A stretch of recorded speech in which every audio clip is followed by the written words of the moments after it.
pekerjaan, layanan, dan juga ya relasi gitu ya. Datang terus sampai kadang saya sendiri sih merasa lost track ya sama waktu gitu ya. Pas siapin ini, pas lihat ibadahnya, oh iya ini udah Mei ya, dikit lagi Juni, cepat sekali. Tapi pas persiapan ini saya juga dapat satu penguatan dari Mazmur 46. Ternyata nggak cuma kita yang merasa gitu ya.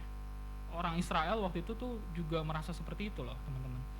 Di Mazmur 46 nih mereka lagi perang, ribut sekali gitu ya sama bangsa sekelilingnya, sampai mereka pun merasa nggak ada waktu gitu ya, merasa aduh ini kok hidup begini gitu ya di Mazmur 46. Tapi lucunya di Mazmur itu satu pasal gitu ya, pesan Tuhan tuh cuma satu di pasal itu.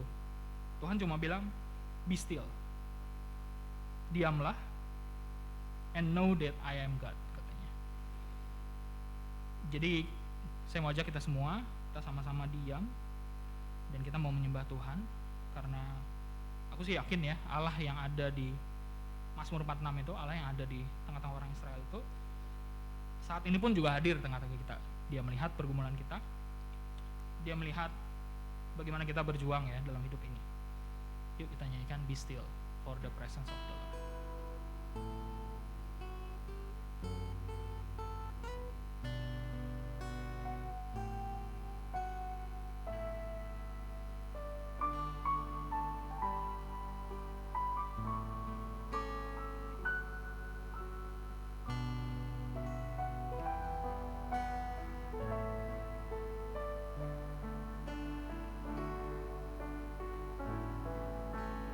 Be still for the presence of the Lord. Be still for the presence of the Lord. The Holy One is here. Come bow before Him now with reverence and fear. In Him no sin is found. We stand on holy ground. Be still for the presence of the Lord. The Holy One is here. Be still for the glory of the Lord is shining all around us.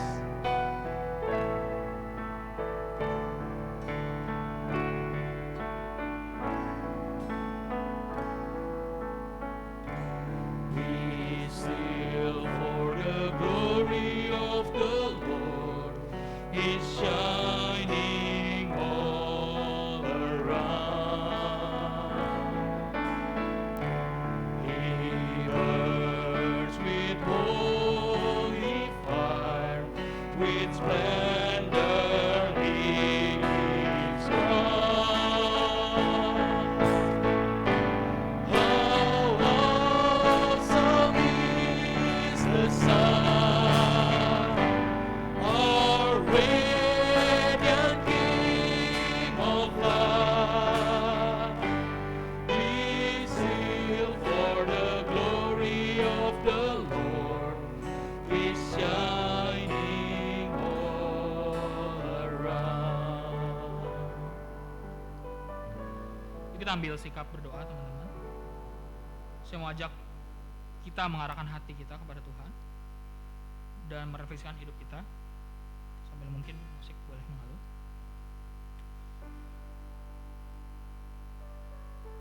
Adakah momen dalam hidup teman-teman ketika mungkin teman-teman merasa memegang kendali dalam hidup teman-teman, sampai lupa sama kehadiran Tuhan? Entah ketika teman-teman sedang berhasil, atau bahkan ketika gagal pun kita mungkin tidak menyerahkan kegagalan atau keberhasilan itu kepada Tuhan, karena kita merasa ya kita yang memegang kendali atas hidup kita. Atau pernah nggak kita merasa Tuhan tuh jauh ya, dan seolah-olah nggak terlibat dalam hidup kita, makanya kita yang ingin memegang kendali, karena Tuhan sepertinya nggak ada. Ya udah saya aja yang pegang kendali. Toh Tuhan juga nggak ada, nggak kelihatan kok secara fisik ya dalam hidup kita. Buat teman-teman yang pernah atau mungkin yang jawab nggak pernah gitu ya, saya mau tetap ajak kita semua untuk minta Tuhan jenguk kita. Saya mau ajak kita berdoa dalam hati kita masing-masing supaya Tuhan, kita mau minta Tuhan untuk bekerja dalam hidup kita. Kita mau minta Tuhan untuk jenguk diri kita. Kita mau minta Tuhan untuk hadir dalam hidup kita. Kalau ternyata dosa yang menghalangi kita untuk merasakan hadirat Allah, mau nggak kita akui dosa itu saat ini di hadapan Tuhan?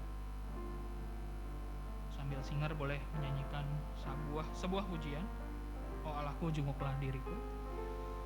Kita mau sama-sama berdoa secara pribadi ya, dan kita mau fokuskan hati kita kepada Tuhan.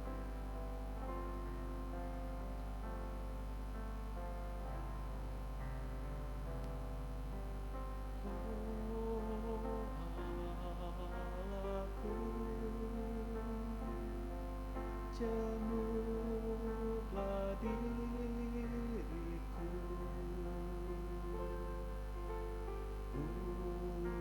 ujilah hati dan pikiranku.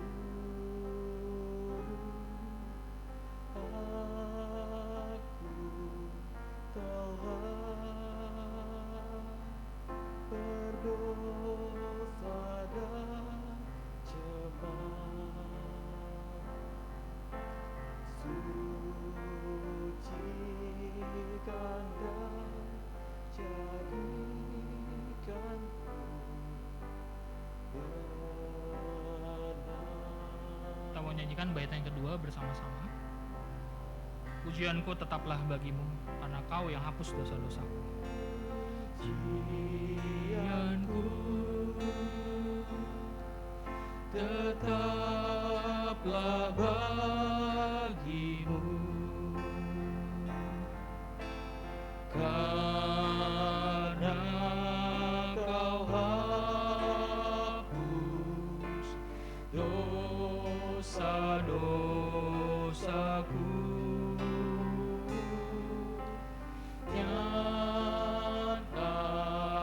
Nyatakanlah firman-Mu yang kudus,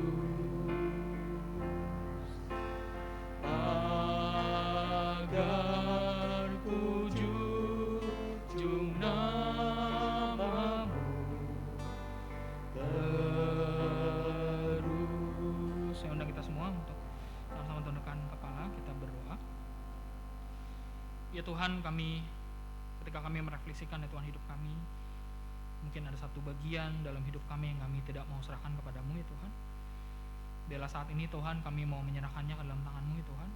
Dan biar Tuhan Kau yang mampukan kami, Kau yang layakan kami ya Tuhan. Sucikan kami ya Tuhan dari berbagai dosa yang mungkin menghalangi kami untuk merasakan hadirat-Mu ya Tuhan dalam hidup kami.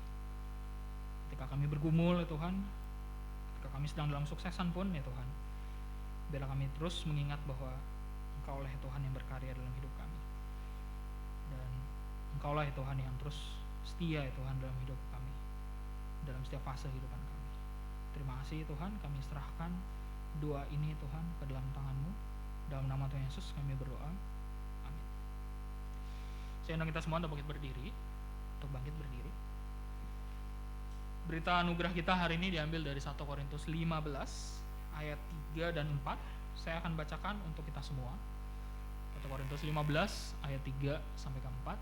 Sebab yang sangat penting telah kusampaikan kepadamu, yaitu apa yang telah kuterima sendiri, ialah bahwa Kristus telah mati karena dosa-dosa kita sesuai dengan kitab suci, bahwa Ia telah dikuburkan dan bahwa Ia telah dibangkitkan pada hari yang ketiga sesuai dengan kitab suci.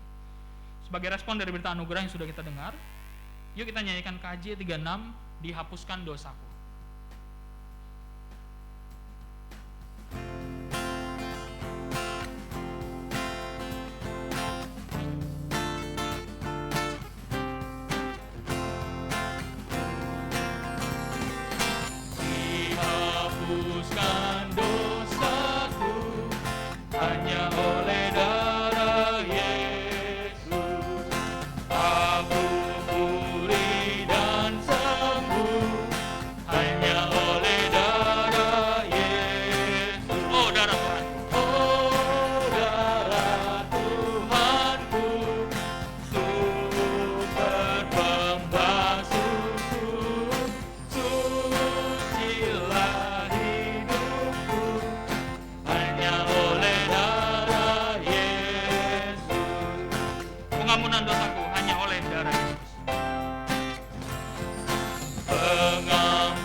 sebentar lagi kita akan dengarkan firman Tuhan ya, yang akan dibawakan oleh Ko William Andreas.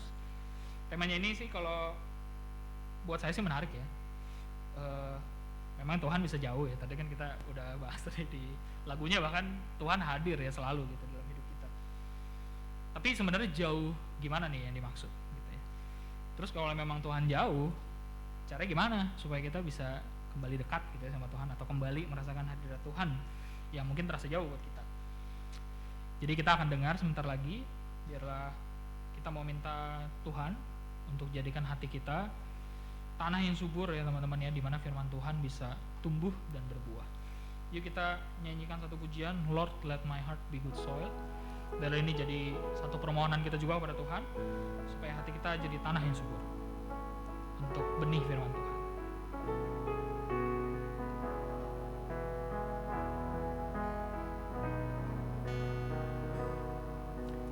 Lord, let my heart be good soil, open to the seed of your word. Lord, let my heart be good soil, where love can grow and peace is understood. When my heart is hard, break the stone away. When my heart is cold, warm it with the day. When my heart is lost, lead me on your way. Lord, let my heart, Lord, let my heart, Lord, let my heart be good soil. Nyanyikan lagu ini sekali lagi. Lord let my heart be good soil. Lord, let my heart be good soil, open to the seed of your word. Lord, let my heart be good soil, where love can grow and peace is understood. When my heart is hard, break the stone away. When my heart is cold, warm it with the day. When my heart is lost, lead me on your way.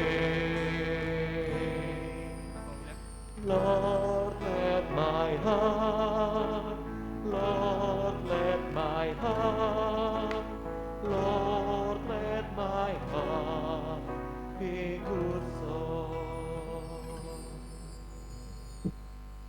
Mari kita bersatu dalam doa. Ya Tuhan, jadikan hati kami seperti tanah yang subur, tanah yang siap untuk ditaburi oleh benih kebenaran firman-Mu. Dan sebentar lagi kami akan merenungkan kebenaran firman-Mu. Ya Tuhan, bantu kami untuk kami mengerti, mencerna, serta menghidupinya.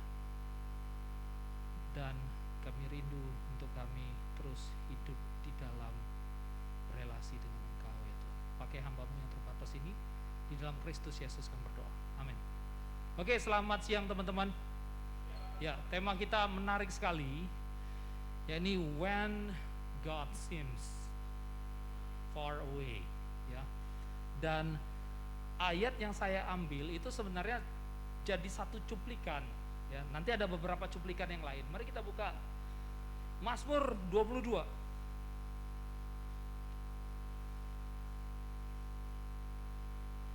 Ya, ayat yang kedua aja. Mazmur 22 ayat yang kedua. Allahku, Allahku, mengapa engkau meninggalkan aku?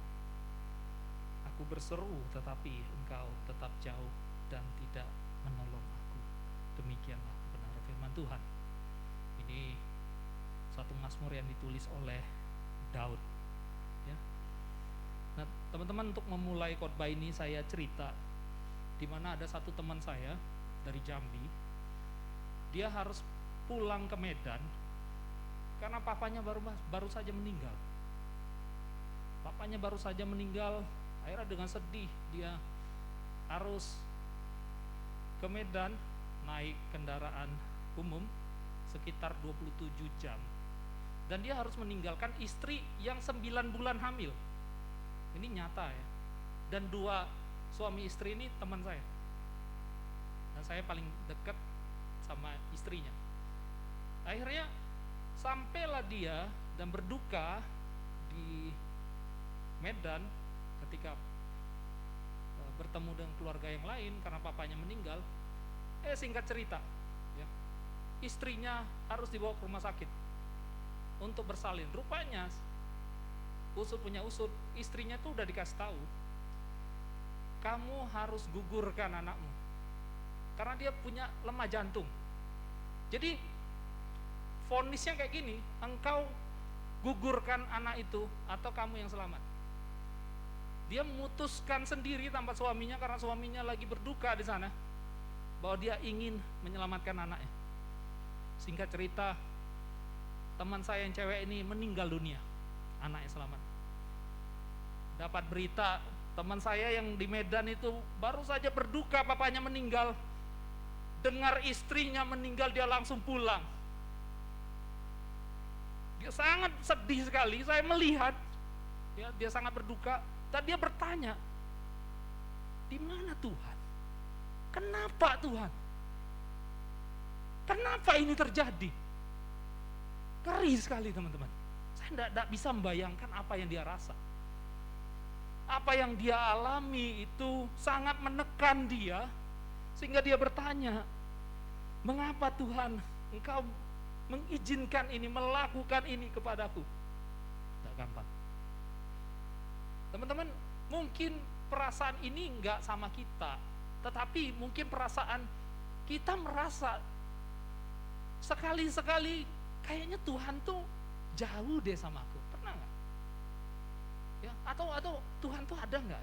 Ketika kita beribadah nih, duduk-duduk nyanyi, tiba-tiba aja dalam pikiran kita, Tuhan tuh ada nggak sih? Ya. Atau di dalam pujian, atau di dalam doa, kita berdoa, apakah benar aku nih berdoa kepada Tuhan? Atau aku sedang ngomong kepada diriku sendiri? Pernah nggak teman-teman? Nah, saya pada hari ini akan mengajak kita untuk melihat kapan sih perasaan Tuhan itu jauh muncul di dalam kehidupan kita. Ada 3 hal. Ya. Yang pertama adalah jelas karena penderitaan menerpa hidup kita. Kalau kita kembali melihat Mazmur 22 ayat yang kedua itu dikatakan sama Daud, Allahku, Allahku, mengapa engkau meninggalkan aku? Aku berseru tetapi engkau tetap jauh dan tidak menolong aku. Ayat 3, Allahku, aku berseru pada waktu siang tetapi engkau tidak menjawab, dan pada waktu malam tetapi tidak juga aku tenang.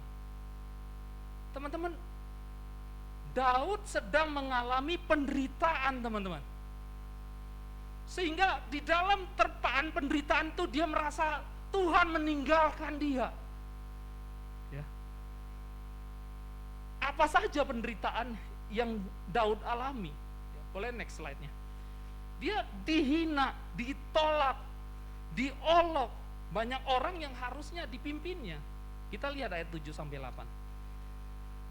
Tetapi aku ini ulat, bukan orang, celah bagi manusia, dihina oleh orang banyak. Semua yang melihat aku mengolok-olok aku. Mereka mencibirkan bibirnya, menggelengkan kepala. Padahal orang itu yang dilayani ya, tapi orang itu sedang mengolok-olok dia, merendahkan dia. Ya, itu yang pertama. Ya, selanjutnya banyak orang yang mengancam Daud, ingin mencelakakan dia. Dan bahkan rekannya tidak ada yang menolong dia. Kita lihat ayat 12 sampai 14. Janganlah jauh daripadaku, sebab kesusahan telah dekat dan tidak ada yang menolong. ayat 13-14. Banyak lembu jantan mengerumuni aku, banteng-banteng dari Basan mengepung aku. Mereka mengangangkan mulutnya terhadap aku seperti singa yang menerkam dan mengaum.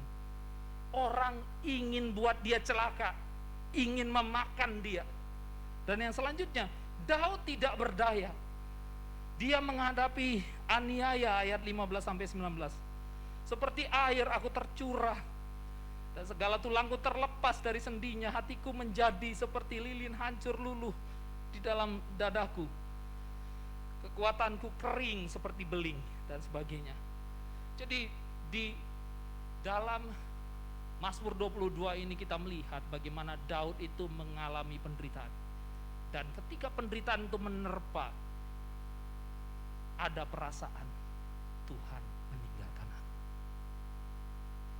Jadi ini poin pertama, kapan kita merasa Tuhan meninggalkan kita? Salah satunya adalah ketika kita menghadapi tantangan yang berat, penderitaan yang sangat berat. Nah, pertanyaannya kepada teman-teman, pernahkah kita merasakan demikian?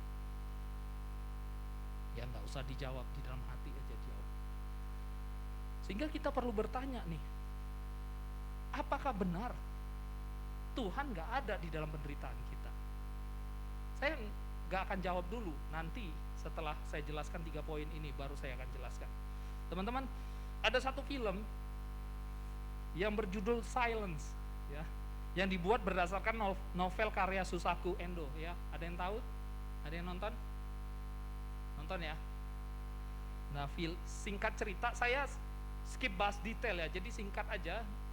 Misionaris Katolik itu akhirnya menginjili ke Jepang. Kemudian akhirnya misionaris itu ditangkap, dan juga orang-orang Kristen Jepang itu juga ditangkap. Mereka dianiaya. Dan di dalam aniaya itu, di waktu-waktu aniaya itu, para orang Jepang yang baru saja Kristen itu bertanya kepada pastor itu, kepada bapak itu, Father, di manakah Allah? Mengapa ia diam saja? Mengapa ia terasa begitu jauh dalam kehidupanku? Ya benar, di dalam penderitaanlah kita bisa merasa Tuhan itu di mana. Seakan Tuhan tidak menjawab, seakan Tuhan meninggalkan kita. Pertanyaannya, apakah benar Tuhan meninggalkan kita? Nanti tunggu jawabannya. Dan yang kedua, kapan kita itu merasa Tuhan itu jauh? Dan yang kedua, boleh next slide-nya. Next slide-nya, yaitu ketika kita hidup di dalam dosa. Teman-teman, ketika kita hidup dalam dosa. Tadi kita melihat dari kisah Daud. Nah, kali ini kita lihat satu tokoh Alkitab lagi, ke kisah Yeremia.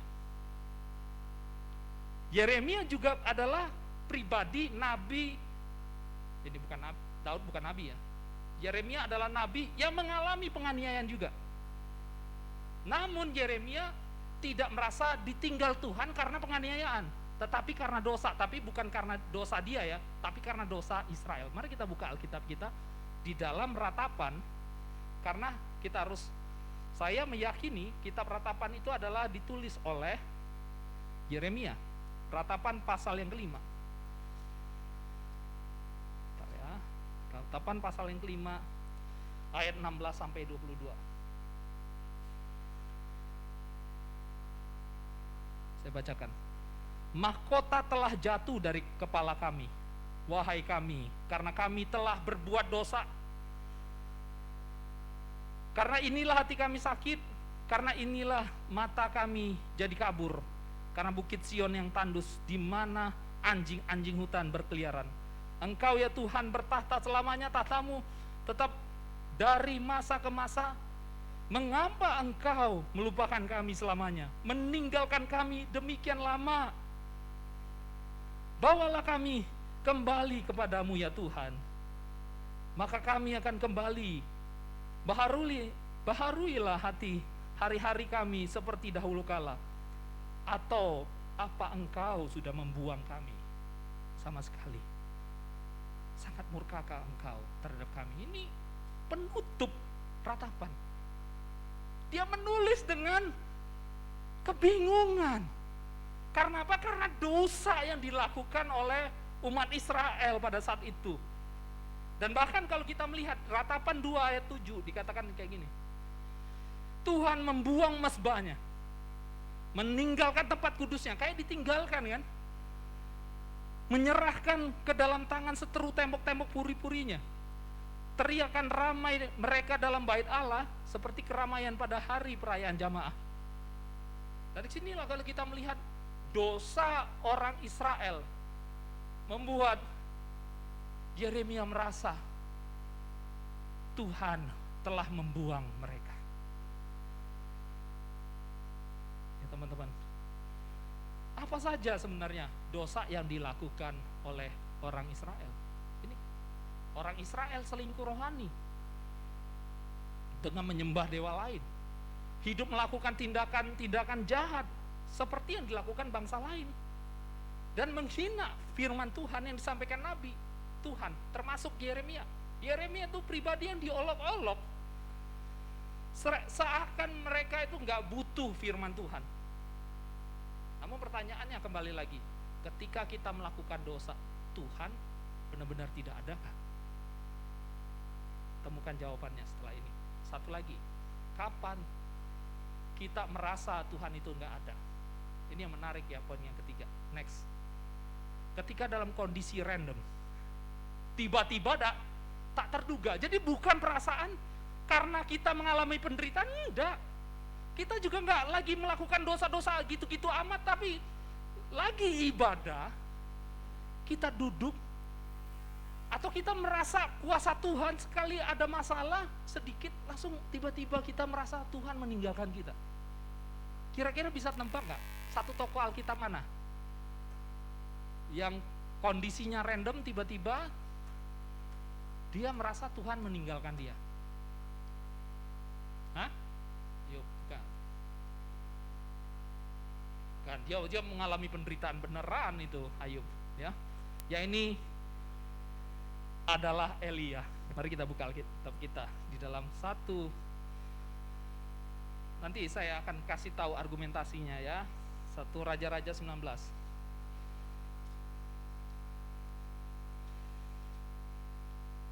Jangan di next dulu ya. 1 Raja-Raja 19 ayatnya yang keempat. Tetapi ia sendiri masuk ke padang gurun sehari perjalanan jauhnya, lalu duduk di bawah sebuah pohon arar. Kemudian ia ingin mati, katanya, cukuplah itu. Sekarang ya Tuhan, ambillah nyawaku, sebab aku tidak lebih baik daripada nenek moyangku. Ya, demikianlah kebenaran firman Tuhan. Loh, apa buktinya? Bukankah dia sedang ngobrol sama Tuhan? Saya jelaskan kayak gini. Ini yang pertama ya, dari ayat ini adalah Elia di pasal 18 itu telah melihat kuasa Tuhan yang mengalahkan 450 nabi Baal, ya. Barusan di pasal itu, kemudian di ayat yang kedua Raja-Raja 19, di situ dia diancam Izebel, langsung keok, pengen mati. Padahal dia tuh sudah melihat kuasa Tuhan itu sempurna. Akhirnya di situ dia merasa Tuhan itu tidak menyertai dia, tidak memberikan kuasa lagi, seolah-olah. Kemudian yang menariknya adalah kita lihat nih di dalam 1 Raja-Raja 19 ayat 11b sampai 12 kayak gini. Dikatakan,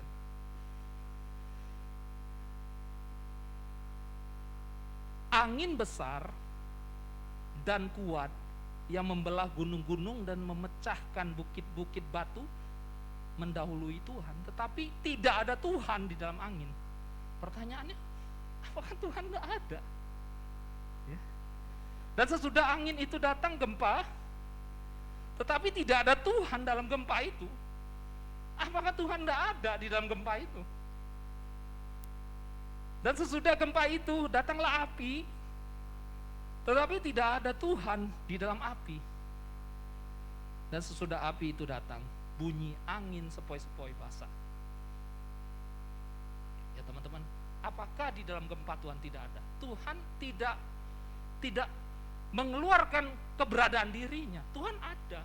Tetapi di dalam kondisi yang harusnya dia lagi di dalam kondisi kejayaan, menghadapi masalah satu, akhirnya harusnya dia melihat kuasa Tuhan lebih nyata. Ya. Akhirnya kita melihat di dalam kondisi random sekalipun, kondisi sedang baik, lagi fit-fitnya, akhirnya kita merasa di dalam doa kita, mana sih Tuhan? Mungkin ada 1-2 orang di antara kita yang juga merasa gue lagi baik-baik aja pelayanan nih, tapi ada kalanya perasaan kita tuh di mana Tuhan ya? Nah teman-teman,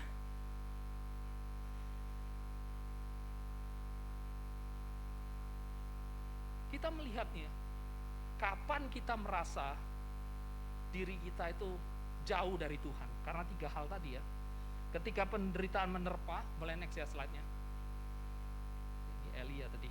Ketika penderitaan menerpa, ketika hidup kita di dalam dosa, ketika di dalam kondisi random tiba-tiba tak terduga. Nah, kemudian pertanyaan paling penting adalah, apakah benar Tuhan tidak ada dalam semua kondisi tersebut? Jawabannya, Tuhan senantiasa hadir. Boleh next slide-nya. Tuhan senantiasa ada dimanapun dan hadir di segala kondisi apapun dalam kehidupan kita.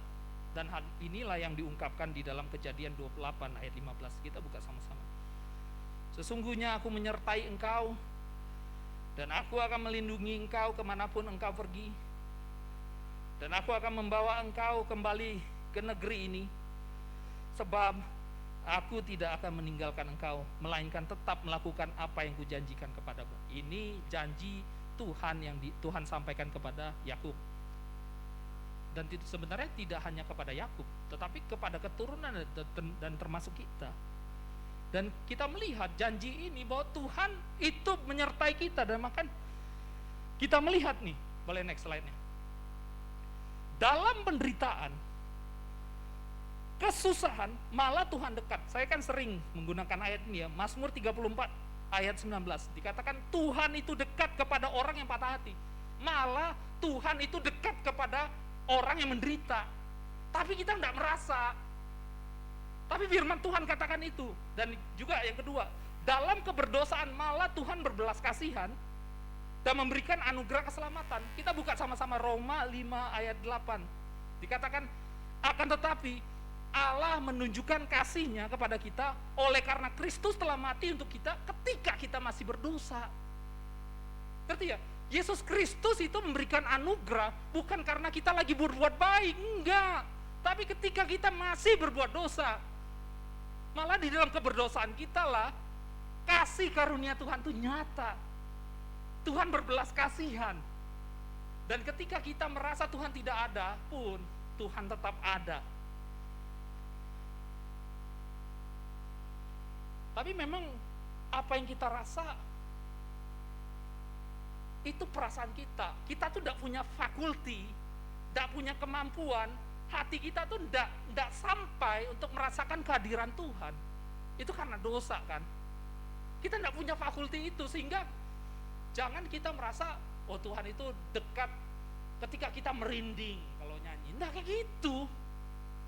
Atau kita lagi pelayanan, kalau aku merinding, aku menikmati pujian itu, akhirnya di situ Tuhan ada bersamaku. Enggak gitu. Ketika engkau lagi bosan sekalipun, Tuhan ada. Ya. Dan maka menariknya ya, kita buka sama-sama Mazmur 139 ayat 7 sampai 11. Ini menarik sekali. Tuhan itu dikatakan maha hadir. Nah, ini kita kenal satu atribut Allah lagi ya, sifat Allah. Tuhan itu maha hadir. 139 Mazmur ayat 7 sampai 11. Kemana aku dapat pergi menjauhi rohmu? Kemana aku dapat lari dari hadapanmu? Jika aku mendaki ke langit, engkau di sana. Ini menunjukkan bahwa pemazmur tuh bilang ke tempat yang mustahil sekalipun bagi manusia, Tuhan ada. Jika aku menaruh tempat tidurku di dunia orang mati, Seol ya, enggak bahasa aslinya. di dunia orang mati, di situ pun engkau. Yang mustahil ya. Jika aku terbang dengan sayap fajar dan membuat kediaman di ujung laut, nggak tahu ujungnya di mana gitu. Juga di sana tanganmu akan menuntun aku dan tangan kananmu memegang aku.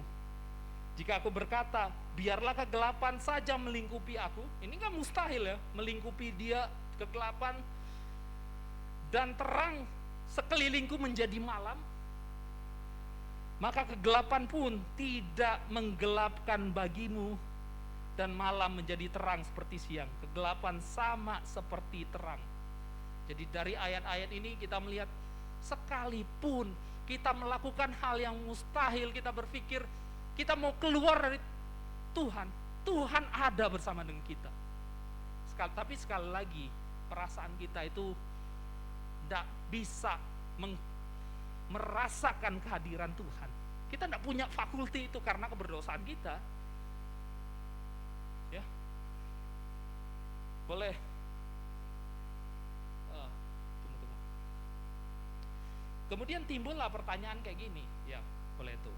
Next slide-nya. Mengapa Tuhan izinkan ini? Izinkan perasaan terkadang kita merasa Tuhan tuh tidak ada. Yohan Candawasa tuh ngomong kayak gini, bahwa di dalam ketiadaan Allah, kita tuh belajar melihat Tuhan dari perspektif yang berbeda. Ya. Jadi di tengah perasaan Tuhan tuh jauh, kita diajarkan untuk tetap bersandar menaruh iman kepada Allah. Jadi perspektif yang berbeda tuh kayak gini. Kita kan merasa kalau Tuhan itu dekat, nah di situ berarti Tuhan menyertai aku, ya. Tetapi Yohan Candawasa tuh bilang, kalau kamu merasa ketiadaan Tuhan, akhirnya kita tuh melihat Tuhan tuh dari perspektif yang lain. Ya ini apa? Ya ini tetap percaya, walaupun sekalipun aku tidak merasa, Tuhan pasti ada. Ya. Jadi Tuhan izinkan, Tuhan latih kita untuk kita di tengah tidak ada perasaan Tuhan lagi menyertaiku dalam pelayanan, aku tetap melayani Tuhan. Ya. Nah, lalu yang selanjutnya, apa yang harus kita lakukan? Ada dua hal yang praktis saja. Yang pertama adalah mengingat karya-karya Allah di masa lampau dalam kehidupan kita. Jadi kayak gini teman-teman, ketika engkau saat ini sedang merasa Tuhan tuh ada nggak sih ya? Mungkin kita sedang merasa menderita saat ini ya. Kita dihianati, akhirnya kita merasa Tuhan tuh ada nggak sih ya? Nah disitulah untuk menolong perasaan kita itu kembali melihat keberadaan Tuhan adalah mengingat kembali di mana Tuhan itu berkarya atas hidupmu. Rick Warren mengatakan hal itu juga, bahwa untuk kita merasakan kehadiran Tuhan, ketika kita sedang tidak merasa Tuhan itu ada, adalah dengan kembali melihat karya Tuhan nyata atas hidup kita. Makanya Ratapan 3 ayat 22 itu berkata kayak gini, tak berkesudahan kasih setia Tuhan, tak habis-habisnya rahmatnya, selalu baru tiap pagi, besar kesetiaan. Itu yang pertama. Yang praktis yang kedua adalah jangan percaya hati kita, tapi percaya hati dan janji Tuhan. John Piper itu mengatakan, don't trust your heart, ya, tapi trust God, ya. Tuhan, hati kita tuh bukan Tuhan, Tuhan adalah Tuhan. Jadi yang dipercaya itu adalah Tuhan, yang dipercaya itu adalah janji Tuhan, hati Tuhan. Kayak gini. Saya kasih contoh dengan satu lagu yang bagus ya, yang berjudul Trust His Heart. Ada yang tahu lagunya? Ada yang tahu ya? Refnya kayak gini, God is too wise to be mistaken, God is too good to be unkind. So when you don't understand, when you don't see His plan, when you can't trace His hand, trust His heart. Jadi kayak gini, Tuhan itu maha bijaksana, tidak mungkin dia melakukan dosa, tidak mungkin dia melakukan kesalahan. Ketika kita tidak mengerti dan ketika kita tidak melihat tangan Tuhan, penyertaan Tuhan, tidak melihat Tuhan itu sedang berkarya di atas hidup kita, percaya hatinya, percaya janjinya, teman-teman. Jadi kayak gini, pada saat ini gue nggak merasa Tuhan itu ada, percaya. Firman Tuhan mengatakan, kata Yesus sebelum naik ke surga, dia mengatakan, aku ada bersama dengan kamu selama-lamanya, menyertai kamu. Di firman Tuhan juga katakan bahwa Roh Kudus itu memimpin kita, menghibur kita, menolong kita, dan bahkan mengajarkan kita berdoa. Dari situlah bagaimana jangan percaya hatimu, tapi percaya janji Tuhan. Manusiawi enggak kalau kita sekali-sekali enggak merasa Tuhan itu ada, Tuhan itu dekat. Manusiawi, karena manusia berdosa. Tetapi jangan kita percaya hati kita, karena hati kita sekali lagi punya keterbatasan karena dosa. Tapi kita percayalah kepada firman-Nya, kepada janjinya, kepada hati Tuhan. Hati Tuhan itu setia kepada kita, dan firman-Nya itu mengatakan demikian, teman-teman. Jadi saya nantang setiap kita, percayakah kita kepada kesetiaan, kepada janji kasihnya Tuhan yang Yesus Kristus nyatakan dalam kehidupan kita? Percayakah? Kalau kita percaya, sekalipun Daud mengatakan, Allahku, Allahku, kenapa engkau meninggalkan aku? Ujung-ujungnya dia tetap percaya kok.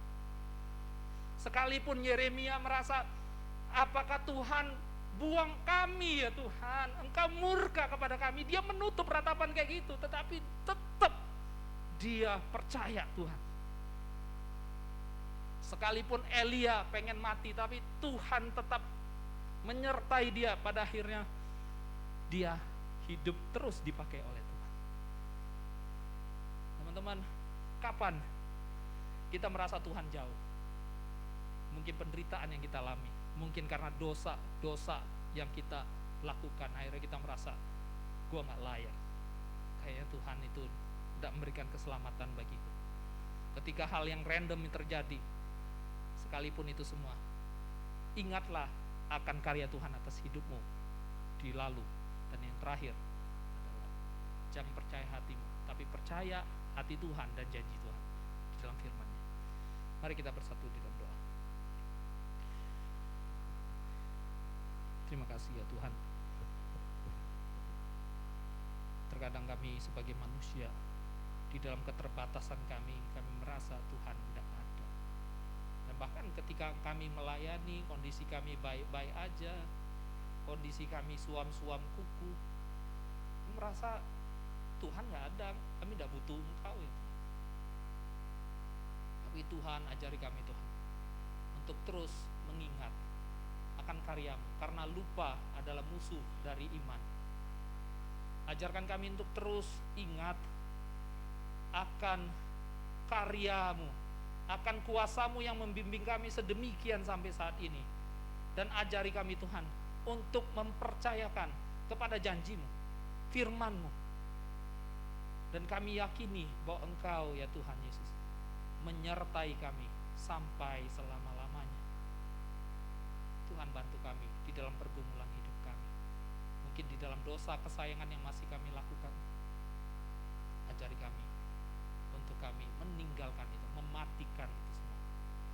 Dan di dalam situasi yang tak terduga sekalipun, ajari kami Tuhan untuk kembali melihat Tuhanlah yang menyertai hidup kami. Inilah doa kami ya Tuhan, di dalam Kristus Yesus kami berdoa. Amin.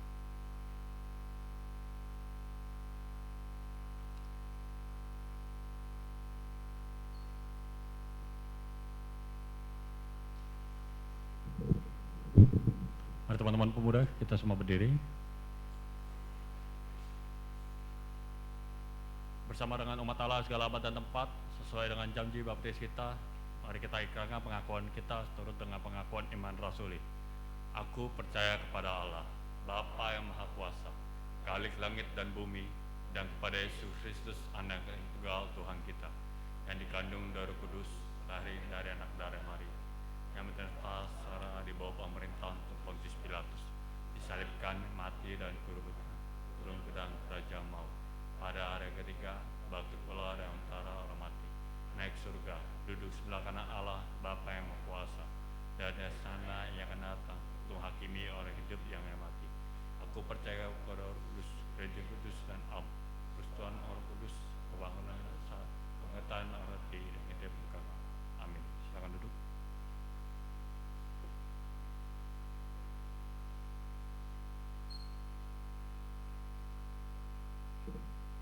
Oke teman-teman, kita akan sama-sama berdoa syafaat. Kita akan mendoakan orang lain, teman-teman kita, dunia ini, negara ini.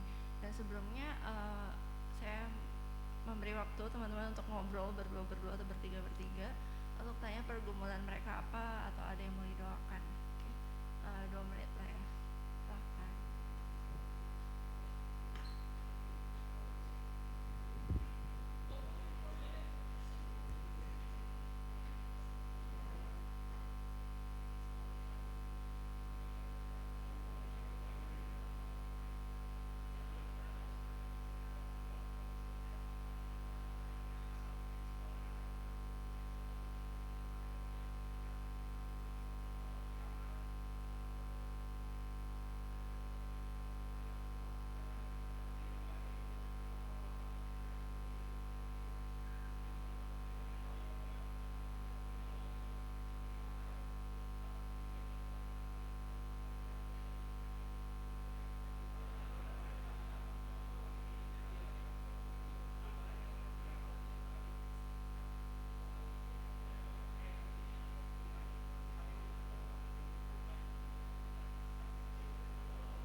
Oke teman-teman, udah ya kayaknya. Mengingat waktu juga. Boleh next slide dulu. Ya next slide. Lalu kita juga akan mendoakan bangsa dan negara kita dan juga gereja-gereja di Indonesia dan di dunia setiap pelayanannya. Lalu kita juga mendoakan untuk pembentukan CF. Jadi core fellowship itu kelompok kecil untuk pemuritan. Kita akan bentuk yang baru, jadi ya kita akan doakan itu. Next. Oke, ini teman-teman kita yang berulang tahun, ada Darren dan CR ini kalau nggak salah tanggal 19 Mei kemarin. Belum ya. Ya akan datang. Oke, next udah ya. Oke, mari kita bersatu dalam doa. Tuhan Yesus, kami bersyukur untuk firman yang telah kami dengar pada hari ini. Kami juga bersyukur Engkau yang mengumpulkan kami di ibadah hari ini untuk bersekutu dan juga untuk berdoa bersama-sama. Ya Tuhan, kami mau berdoa untuk kelas yang telah membawakan firman, kiranya Engkau memberikan dia juga hikmat, kiranya Engkau juga menyertai setiap kehidupannya dan juga untuk keluarganya ya Tuhan. Tuhan, kami juga akan mendoakan beberapa pokok doa, kiranya Engkau yang mendengar, kiranya juga Engkau yang menjawab sesuai dengan kehendak-Mu saja. Teman-teman, mari kita mendoakan teman-teman kita yang tadi sudah sharing. Mari kita bersatu dalam doa.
kita akan sebentar lagi kita akan berikan persembahan yang sudah kita siapkan.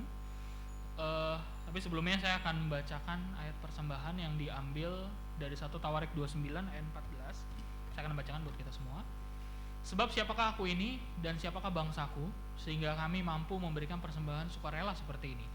Sebab daripada mula segala-galanya, dan dari tanganmu sendirilah persembahan yang kami berikan kepadamu. Ya, persembahan dapat diberikan dengan scan QR code yang tertera di layar, atau bisa langsung transfer ke rekening juga yang tertera di layar. Apakah ada teman-teman yang butuh amplop? Nggak ada ya? Ya oke. Puji Tuhan. Langsung aja scan ya teman-teman ya. Ya. Jadi sambil teman-teman scan QR-nya, kita juga mau nyanyikan lagu persembahan kita.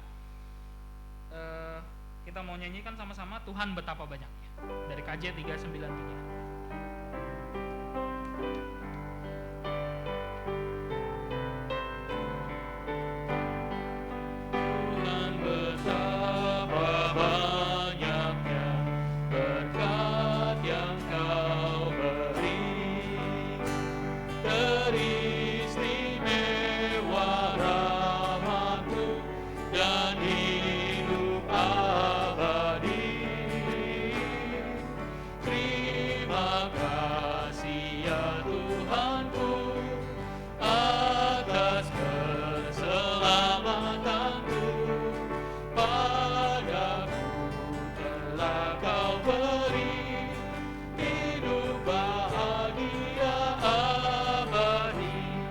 Yang ketiga, setiap hari rahmat-Mu tiada putusnya dalam hidup ini.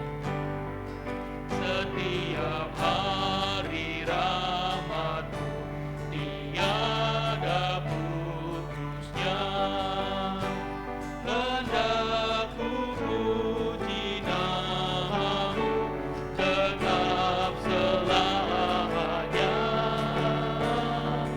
Terima kasih ya Tuhanku atas keselamatanku, padaku telah Kau beri hidup bahagia abadi. Yuk kita sama-sama berdoa. Ya Tuhan, terima kasih Tuhan, kami sudah memberikan persembahan ya Tuhan. Biarlah Tuhan persembahan ini bisa digunakan ya Tuhan untuk memperluas kerajaan-Mu ya Tuhan, menjangkau jiwa-jiwa baru Tuhan yang mungkin belum mendengar tentang Engkau ya Tuhan. Dan biarlah kami mau berdoa untuk tim yang mengelola uang persembahan ini ya Tuhan, biar Engkau memberikan mereka hikmat, rasa takut akan Engkau ya Tuhan, sehingga mereka juga bisa mengelola dengan bijaksana ya Tuhan, dan mengalokasikan uang persembahan ini Tuhan yang kami berikan ini Tuhan, yang kami dialokasikan ya Tuhan ke tempat-tempat yang membutuhkan ya Tuhan. Terima kasih, kami serahkan doa ini ke dalam tangan-Mu, dalam nama Tuhan Yesus kami berdoa. Ya, nah gimana teman-teman, tadi kita udah dengar firman Tuhan dari Ko William ya, yang sungguh mengena ya, cukup keras ya. Mantap.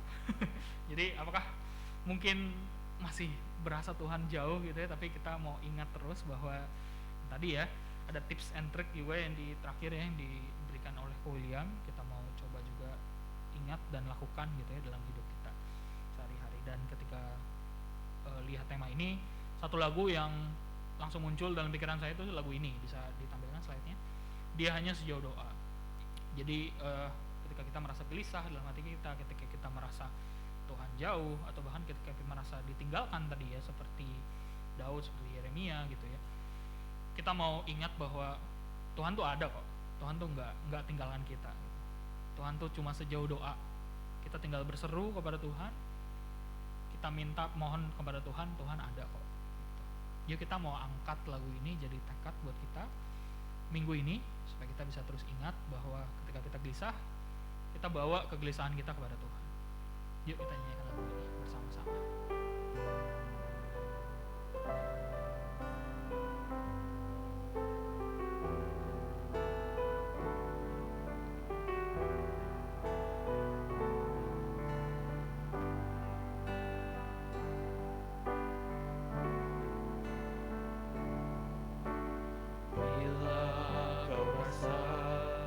Gelisah di hatiku, bila kelam kabut tak menang.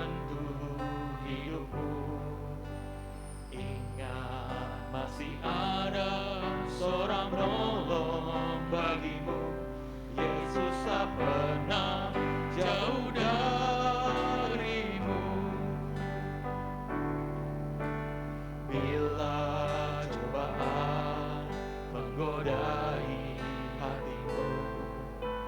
Bila sengsara menimpa keadaanmu, ingat Yesus takkan pernah jauh darimu. Dia selalu pedulikan kamu. Berseru memanggil namanya, berdoa dia akan segera menghampiri dirimu. Percaya dia tak jauh darimu, dia hanya sejauh doa. Saya undang kita nyanyikan lagu ini sekali lagi dengan bangkit berdiri. Kita mau serahkan setiap rasa keraguan-keraguan kita, gelisah kita kepada Tuhan. Kita mau berseru memanggil Tuhan.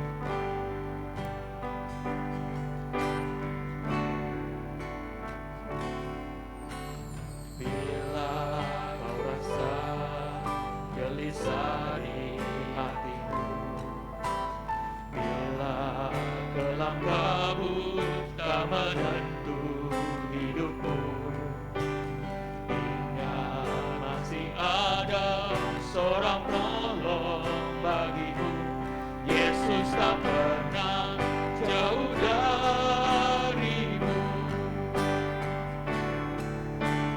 Bila cobaan menggodai hatimu, bila sengsara menimpa keadaanmu, ingat Yesus takkan pernah jauh darimu.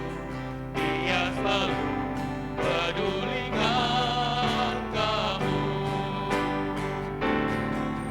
Berseru memanggil namanya, berdoa dia akan segera menghampiri dirimu. Percaya dia tak jauh darimu, dia hanya sejauh doa. Berseru memanggil namanya, berseru memanggil namanya, berdoa dia akan segera menghampiri dirimu. Percaya dia tak jauh darimu, dia hanya sejauh doa. Dia hanya sejauh doa. Dia hanya sejauh doa. Dia hanya sejauh doa. Mari kita mengakhiri kebaktian ini dengan menyadari bahwa Tuhan selalu menyertai kita. Yesus menyertai kita selalu. Allah Roh Kudus menuntun kita. Kita adalah bait Roh Kudus. Harusnya kita hidup di dalam kesadaran itu. Dan ketika kita pulang dari ibadah ini, kita menyadari bahwa hidup kita disertai Tuhan, dimampukan Tuhan di dalam menghadapi situasi, masalah, penderitaan yang akan kita hadapi, yang telah kita hadapi, dan juga mematikan dosa. Tuhan akan mampukan kita, dan dalam segala kesulitan, masalah yang tiba-tiba ada, Tuhan akan menyertai kita. Dan kiranya arahkan hati kita kepada Tuhan dan terimalah berkat daripada Tuhan. Kasih karunia, rahmat dan damai sejahtera dari Allah Bapa, keselamatan dan kasih yang nyata dari Yesus Kristus, serta tuntunan kuat kuasa penyertaan dari Allah Roh Kudus menyertai hidup kita sekalian saat ini sampai selama-lamanya. Amin.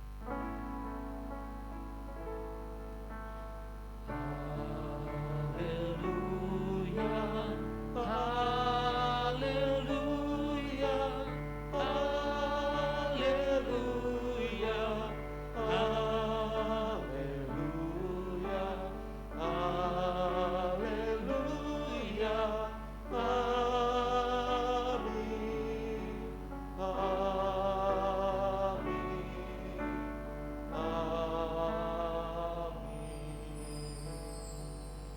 silakan duduk teman-teman, bersilakan untuk bersatu teduh sejenak.